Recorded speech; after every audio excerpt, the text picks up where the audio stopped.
All right, back to the major story that was confirmed probably after you nodded off last night. Scott Brown's Senate victory putting Democrats' hopes of health care reform in critical condition. The loss now means there are 59 Democratic senators, one short of the 60 needed to pass a bill in the Senate, but it's not over just yet.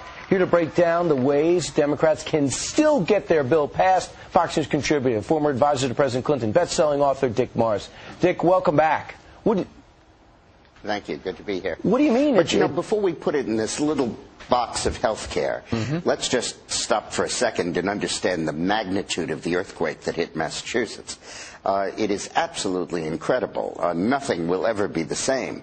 I think health care will probably pass, and we'll explain how in a minute. But ultimately, this is the end of the Obama ascendancy. He will never get another major piece of legislation passed. Wow. That's quite a statement coming from you this morning, Dick.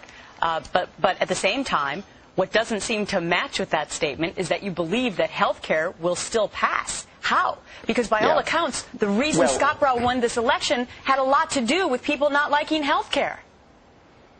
Sure, well, it'll be very unlikely that Obama will ever listen to the American people about health care. He's just going to pass it, whatever they say. There could be 30-point opposition to it.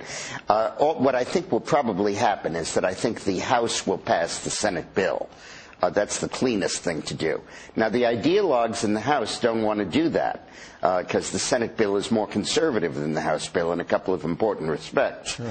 But I think that ultimately the idea that they're going to try to delay his swearing in or postpone it and pass it before, I think the public will just go crazy if they do that. So I think they're probably just going to pass the Senate bill and make no changes in it. As long as both houses pass the same bill, it's law. It doesn't have to go to a conference committee. Well, Dick, you know, there are a lot of moderate Democrats in the House who are going, I saw what just happened up in Massachusetts. Maybe I better think about this because I'm up for election in November. Plus, you've got Bart Stupak and his men and women who are stridently against the Senate bill because it does not have that abortion language in it. And you've got a lot of blue dogs in there as well who are probably going, maybe not this time. Well, listen, if there's one lesson we can all learn from this health care debate, it is the myth of the moderate Democrat. There are simply those Democrats whose arms haven't been twisted enough to get them to vote.